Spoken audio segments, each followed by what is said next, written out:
Hi, friends. Thank you for joining us again. This is Sunil Chandy, and this is Food for Thought, a ministry out of Christ Episcopal Church. And we thank you for being with us today. And today, of course, I'm here in our church sanctuary. And yesterday I was in the office, and today here, and then maybe tomorrow. I don't know where God is going to take me, but I'll be somewhere. But we'll be doing this at the same hour and time in the day, which is 12 to 12:30, and we want to thank you for being with us and connecting with us. So if you are here today connecting with us, I hope that you are, because we have a great program today with two really wonderful, special people who I just love. And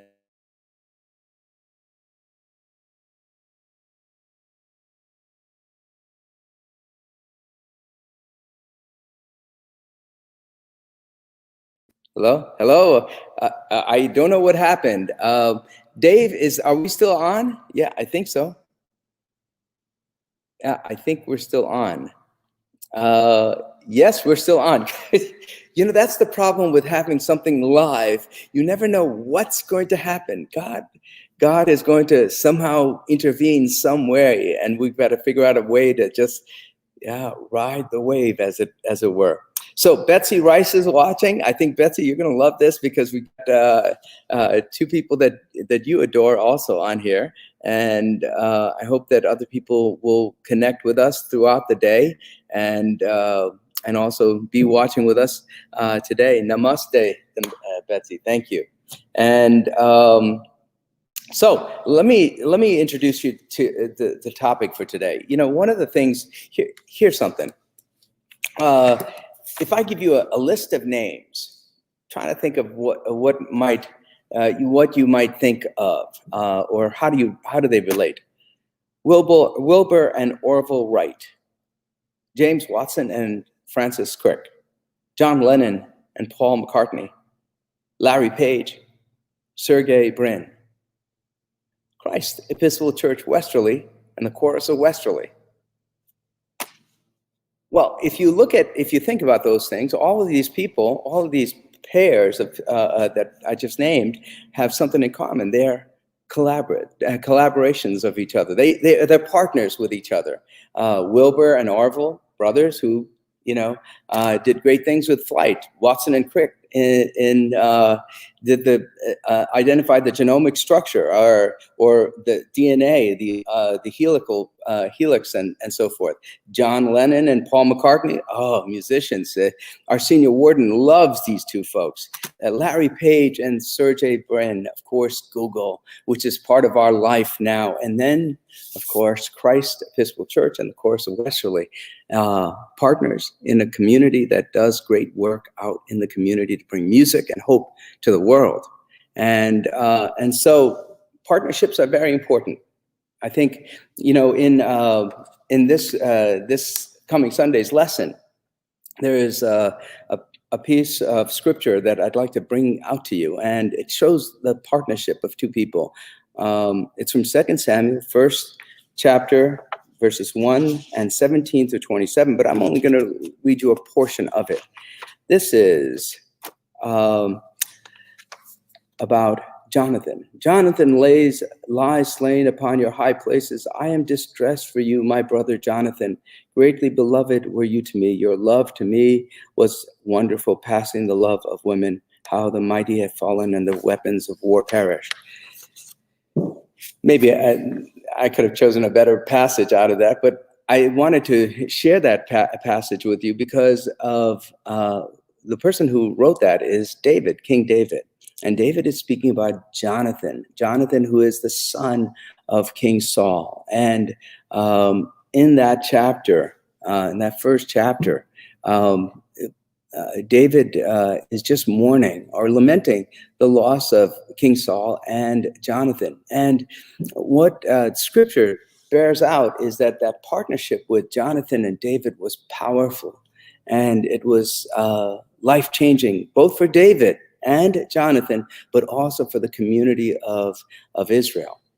And partnerships are very important because in the world, we can never do things alone, even though the world tells us that we should be capable in ourselves to handle all the situations that could come across our life. But in actuality, we can't. Sometimes we have to depend on other people. And the moment we realize that we need other people, that we can depend on other people, that allows us to be open to great pieces of wisdom from other people. I'm a priest. I have this really wonderful congregation. It's large, it's powerful. It's also filled with complex committees and work that we do. If I don't have our parish administrators or our parish administrator, Jackie, or if I don't have our wardens, Caswell Cook or Sarah Starkweather, or the vestry, or if I don't have the various committees like the Altar Guild, the Acolytes, if I don't have the ushers and all of these people that work in the property committee and the finance committee and so forth, if I didn't have those partnerships, the work of this church would be greatly diminished. Because partnerships are really wonderful, because they allow us to concentrate, allow the partner, one of the partners at least, to participate in an area in which they are strong.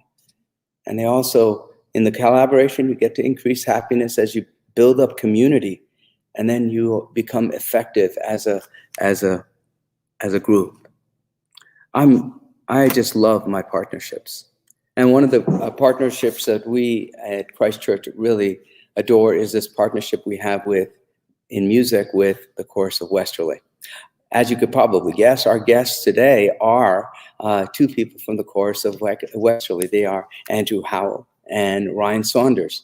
And we are in partnership with them. I mean, the Chorus of Westerly came out of Christ Episcopal Church, established by George Kent and the choir of Christ Church. But then it became larger, and it brings music to the world, and that's how it should be, because a church is really all about inspiration, helping people to be inspired to do the work of God in the world. And so we need partners, and I'm so grateful for the partnership that Christ Church has with the Chorus of Westerly. And so, let's bring our partners, Ryan and Andrew, on board. Hey, folks, how are you? Hey, Sunil, good to see you. Thanks for having us. Yeah, thanks for having us on. We're doing great. Oh my God, I just love seeing you guys. You guys always great haircuts and just it's just combed. I don't know if it's cut. Well, that's good. At least you comb your hair. This is good. Good. And you have great smiles, and it's beautiful. And every time I talk to you, I always feel lifted. It's good. Thank you. Well, thank you. We're happy to be here. Yeah.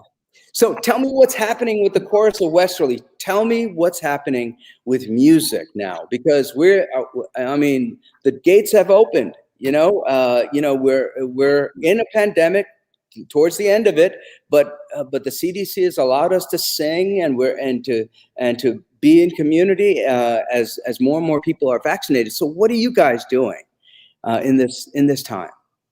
Yeah, so I'll take that one first, and then you can jump in, Ryan, if you want to. We've obviously, this last year and a half has been very strange, and we've found new ways to do things and bring people together and have rehearsals and singing and put together little songs to send out into the world. But as you say, yeah, everything is starting to look like we're headed back to normal again. We're now planning for a September Summer Pops on the weekend of September 11th. So we're going to start rehearsing in person with the adults and the kids at the end of July to prep for that. And then we're planning a pretty normal-ish season for the coming year. So it's very exciting to be getting back into what it is that we do in the real world with people in the same room in that community of music. Yes, definitely. Ryan. Yeah, I mean, it's nice to have something to do. We've certainly been busy. I mean, the last, 16, 17 months, whatever it's been, we've been busy, just like church and everywhere else, kind of pivot to trying to embrace, fulfill our mission, but use the technological medium here and virtual. It is nice to start to plan things that involve seeing human beings face to face, getting back to do things. Nerve-wracking though too, one of the things that's allowing us to move forward, of course, is vaccinations, and that's a huge factor in all this. But of course, a third of our membership is under the age of 12, so they're not even eligible for vaccinations yet. So we still have to kind of balance the kids and singing, and not all of those restrictions are gone for that just yet. So that's still a bit of a hiccup. I mean, Pops in a weird way is going to be, let's say easy, but maybe slightly easier because it's an event that's taking outside. As we get back into rehearsing inside and in close groups, we need things to keep going well. But again, we still have the kids to balance. So it provides new challenges, but it's nice to see like, look, there's some normal coming closer. And it's deliberate because Andrew and I are actually in offices next to each other right now on the computer, but we're back. It's great to be back here in Westerly. The whole staff is back, and getting to see people again. So it's nice to see some light at the end of the tunnel, or feel like we're at the end of the tunnel. We're not just see the light at the end of the tunnel. We can actually see the archways to step out of that tunnel too. So yeah. And and that's an interesting metaphor, because when you're in the tunnel, right, it's so dark. It's so, you don't know. I remember when we went into the lockdown situation, we were not sure whether we'd be even coming out of it, and the only thing that I had were these partners that went, the vestry, the wardens, you guys. Andrew, you were so helpful with us and our congregation here when we were trying to figure out what to do with music, how to. We had, I remember on Easter Sunday, Andrew, your family singing for us, and it was just so beautiful and so wonderful. And so in that dark tunnel, there was, I couldn't see the light at the end of it. All I could see were the people right next to me. And you all were among those people that were right next to me. And I'm wondering if that was the same situation, because the chorus was shut down. You couldn't sing, right? And yet you had all these people who love the chorus, and our community loves the chorus. Did you feel that sense of, it's hard to see light at the end of it, right? At the time, but what was your experience in that? I think like everyone, we quickly pivoted and huddled together in the darkness as much as possible. Right when we started, when we got shut down and couldn't rehearse in person, we very quickly shifted over to at least getting together online, and essentially had social visits where we were coming together and talking about what was going on and maybe doing a little bit of singing. And then we kind of settled into more of a routine where it became actual music making, but on a very individual level. So, it was a year and 3 months or whatever of people looking at my face and hearing my voice and singing muted at their computer. But I think it became apparent after a while that it was that or nothing, and at least that was something. So we were able to step in and continue and to do some new things that we wouldn't have done before. We went on a journey over this spring where we looked at a bunch of pieces that we'd never done in our 63-year history, because we had the time without having to get a concert ready, but could dig into pieces of music that were new to us, at least organizationally, and be able to kind of go down some roads and do a little research and learn about the background and the stories and all of that stuff that we wouldn't necessarily have been able to do otherwise. It gave us a new opportunity. So that was a silver lining. Beautiful. Yeah, I think too, it's funny because that was a silver lining, but there were definitely days, I think everyone on the staff felt it, and Andrew and I felt it, where you talk about being stuck huddled in the dark, or just not knowing your way through, where, we think we'd be making progress forward, and there'd be some other setback, or, just the realities of what we do. Singing, and for every article that came out about how awful this or that would be, or every regulation that opened up for everyone else but not for us, I won't lie, there were days where I think you feel this too, Andrew, it was pretty distressing, where we were wondering, will we ever will we ever be able to come out of this the way we were before, or even close to it, and what's left?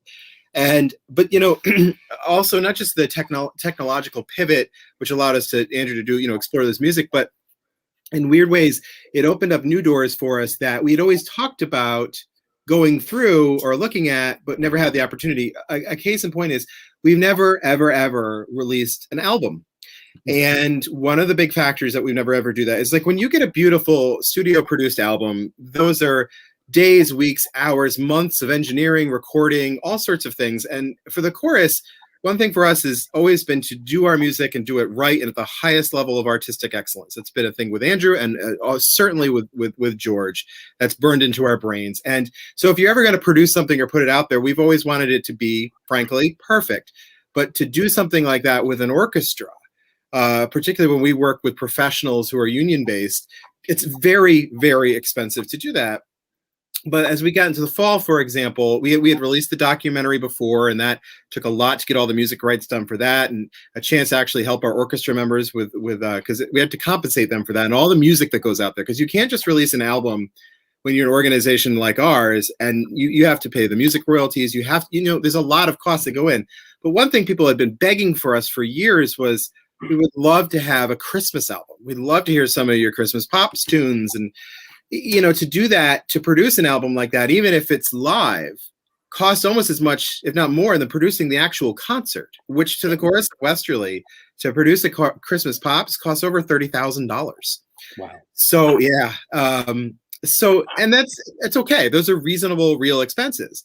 But so when we talked about, well, should we do this or not? It never really was something that organizationally we thought we could tackle because of the expense, the difficulty, and all these other things. But when we were coming through the fall, a lot of the CARES Act money, a lot of the relief money that got sent to Rhode Island, there were granting programs that emerged. And a granting program emerged that allowed us to actually take previous Christmas Pops concerts that we recorded archivally but live and create an album and release it on the internet. Wow. And for the first time, the Chorus of Westerly is on iTunes now. And then we did a 12th night festival and virtual songs, but without sort of that lift of, there was a financial assistance that came in, but it allowed us to kind of curate a new artistic product. It allowed us to go on the radio with the sound, to put it on the internet. I mean, we reached people in about 72 countries. We had 15,000 listens within a day. I mean, suddenly the chorus was having a artistic impact or a mission impact and bringing some joy and love to people all throughout the world. And if it weren't for sort of the shutdown, we never really probably would have had that opportunity. Not to say I want to do that every year, but it also taught us a lot about this is how you can put your sound out there. I mean, all these platforms that we do in the shows and now we know how to do it. And it's sort of like we ripped that Band-Aid off. But it then brought in other people into the fold of what we do. We've been running online music and movement classes. We had someone, Andrew, as far away. We had some people in Alaska and DC, like people who are connecting to what we're doing on a national, even global basis, more so than before, which has helped. Frankly, it kept us alive because it helped with donations. I mean, we didn't sell a ticket. We haven't sold a ticket in almost 2 years. So it kept things going, and it really it gave us a different purpose. We're bringing the music, and then Andrew with his program, he's selling himself short. It wasn't just digging into music. He and his team have been, particularly with our kids, they've been back in person for a couple of months now, but they've been getting one-on-one music lessons on the computer, or 2-on-1 or 3-on-1, really, really strong music education skills that we were building on but hadn't done before. And now, and Andrew should just tell you about this right now, the chorus's educational footprint is about to explode all throughout the town, and a lot of the groundwork was laid in this year. So it's been... Yeah, to go back to what you were saying about partnerships, actually this time that we had here to allow us to reflect and figure out what our next steps were have allowed us to reach out in so many different ways to other potential new partners. And we've been developing an educational footprint that is quite huge. So we're going to start up in September. We will be in all 3 of the Westerly elementary schools for an after-school chorus program, as well as both elementary schools in Stonington. So we'll have 5 after-school choral programs running as of September. We've also developed partnerships with local preschools and with senior living facilities to get into there to run music and movement classes for the little kids and to run some choir sessions for older adults as well. So we're not only coming back the way that we were before, but with quite a larger footprint than what we had before we closed everything down and went online for a while. So this has given us another opportunity in that way to grow even farther. Yeah. See, this is the wonderful insight. This is beautiful. I love it. The insight for me is that, in moments of challenge, you could do one of two things. You could run away, you could bemoan the challenge, or you could engage it. You could learn from it. And this is the way I think God works. God allows us to use these experiences to grow. And you're right. I mean, like the footprint that you seem to have has just totally increased because of the internet and because you could now reach people all across the world, right? We've had this same kind of experience here at Christ Church. I mean, it's just, but it takes courage.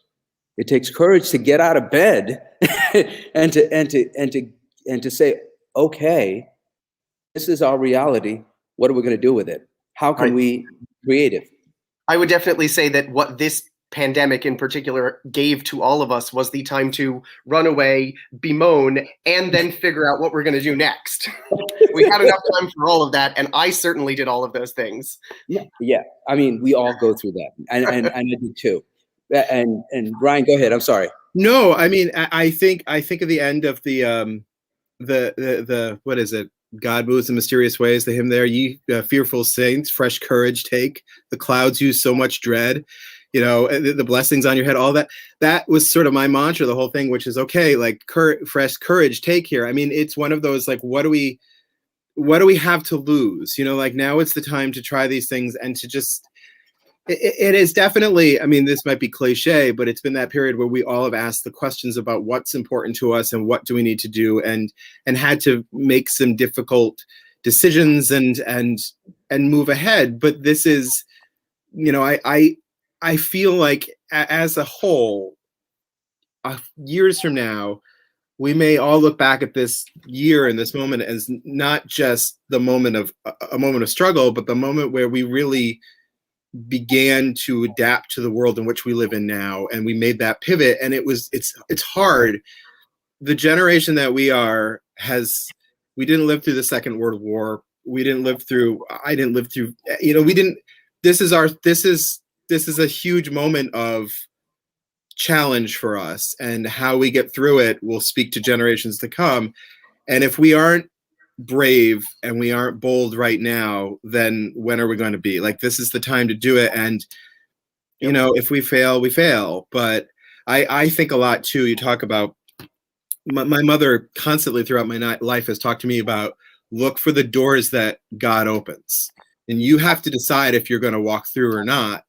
But you have to be brave, and if the door is, maybe that door looks like it's very scary at the other end, but don't be afraid to walk through. And I think all of us now, it's just a matter of we need to take those steps and walk through.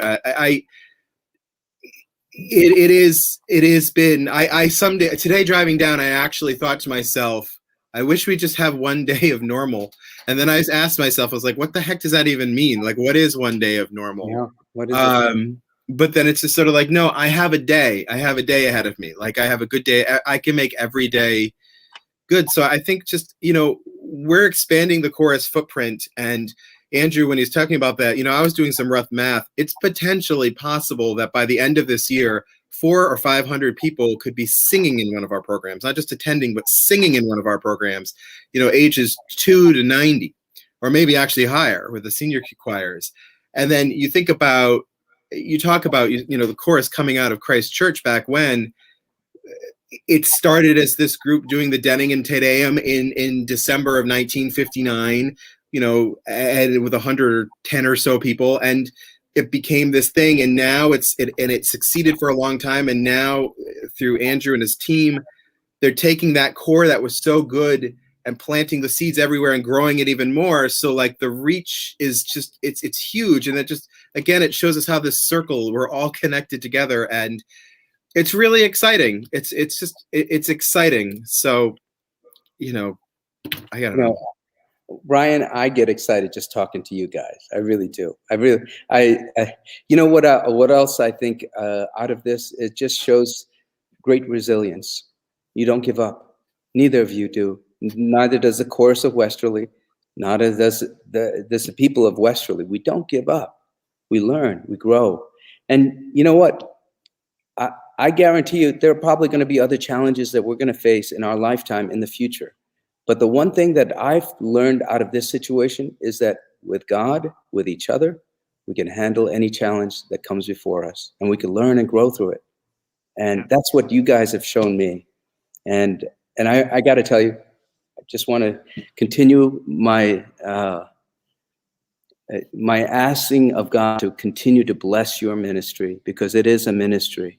You bring music, hope and joy, creativity, light to the world. That's what you do. And God has given you a gift, and it's beautiful. You're using it. Thank you. No, thank you. Thank you. God bless you. Is there any, so you have the pops that are coming up in September. Tell me more. Anything more that we want to just tell our audience here? So I'll make a quick plug that right now we are auditioning for singers. So if there are any children or adults that would like to audition for our symphonic program, which is the full concert season, including this upcoming September Summer Pops and then into the rest of that season, now is the time. They can reach out to me at andrew@chorusofwesterly.org, or they can call our office at 401-596-8663 and set up a time to come in and audition. Besides that, we will be putting out all sorts of information over the coming months about our other programs as well. So if people want to be involved in our Adult Foundations Chorus, or if they're interested in learning more about any of our other programs in the schools, preschools, the elder choir programs, all of those things, they should check our website, reach out to us, get in touch, and we'd love to have them join us in some way. Yeah, and we still have to get our permits and everything done. There's still a few little loopholes left to close before Pops is 100% on there, but everything is going the right way so far. So God willing, Sunil, I will be up in that bell tower playing bells on Saturday night, breaking some bells to get Lito and Bill up there to work on them later. But no, we're feeling good about it. We're all the partners are getting engaged to make this thing happen, and it'll be strange to have it in September, but rather than the beginning of Summer Pops, it'll be the end of Summer Pops, and this will be a strange chorus season where we will begin with the Summer Pops, and theoretically we will end with the Summer Pops in the next June. So what a year. It's full steam ahead. It really, and we really hope that day of the concert, it's an interesting day. It's September 11th, which is of course the 20th anniversary of the attacks in 2001. We will appropriately address that within the show as well. There'll be a very beautiful moment that'll happen in there. But we look at this as a celebration together as a community of coming out of it. And we very much hope it is a chance for us all to take this breath together and look around at each other in community and fellowship and celebrate our common humanity together. And hopefully it's a beautiful night and it doesn't rain. And then we move forward one step at a time. That's great.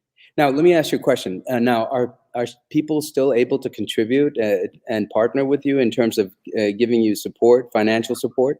Oh, goodness, yes, Sunil. At any moment of any day. Pam Young likes to say any music, anytime. I'll say any donation at any time. Right now, the Chorus of Westerly is completely donation dependent because we haven't been selling tickets or doing anything else like that.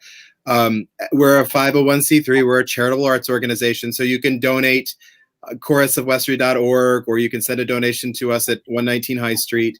You can make a donation straight out to Summer Pops. Summer Pops is going to cost us about $100,000 to produce this year. We raise every dime of that through the chorus to make that go. But you can donate if you go to our website, you can donate to our annual campaign, which is sort of a general donation. You can donate to the Children's and Education Program or to Pops. We have been very, very blessed all year, though, that the community has been very good to us to keep us going through all of this. And I should say, too, the state of Rhode Island has been super helpful with us, too, the folks at the Arts Council and at Rhode Island Commerce. So, yeah, anything helps. And Pops, Pops we're going to make this thing happen. So At least if there were me there singing on a stage, but it's going to happen. And again, folks, if you want to partner with the Chorus of Westerly, this is one way of doing it, just helping them by financially supporting them. And so, but folks, Andrew, Ryan, thank you for all that you do. God bless you. And I'm looking forward to the pops. Thank you. We'll see you there. Thank you. Bye. Aren't they great? I just love the partnerships that we have, especially with these two young men and the work that they do, and the Chorus of Westerly, who is a great institution here in Westerly. But now our time is coming to a close, and so let's end our time with the prayer that we usually end with, and that is a prayer written by Bishop Thomas Brown of Maine. The Lord be with you. Let us pray. Jesus Christ, you traveled through towns and villages, curing every disease and illness. At your command, the sick were made well. Come to our aid now in the midst of the global spread of the coronavirus. Heal those who are sick with the virus. May they regain their strength and health through quality medical care. Heal us from our fear, which prevents nations from working together and neighbors from helping one another. Be present with those in authority who are making hard decisions. Support the medical professionals, emergency responders, counselors, and caregivers. We ask this all in your name, Jesus. Amen. Join with me in the Lord's Prayer. Our Father, who art in heaven, hallowed be thy name. Thy kingdom come, thy will be done, on earth as it is in heaven. Give us this day our daily bread. Forgive us our trespasses, as we forgive those who trespass against us. And lead us not in temptation, but deliver us from evil. For thine is the kingdom and the power and the glory, forever and ever. Amen. Before I go, I did want to make a plug for tomorrow's program. Tomorrow we have Deborah Royce on, and she'll be talking about her new book, hopefully, and giving us wisdom, as she always does. And so I hope that you will tune in for that tomorrow as well. Until then, go and spread the light of Christ to the world around you, the light of hope and joy, the light of resilience in the face of adversity. The world needs that type of light.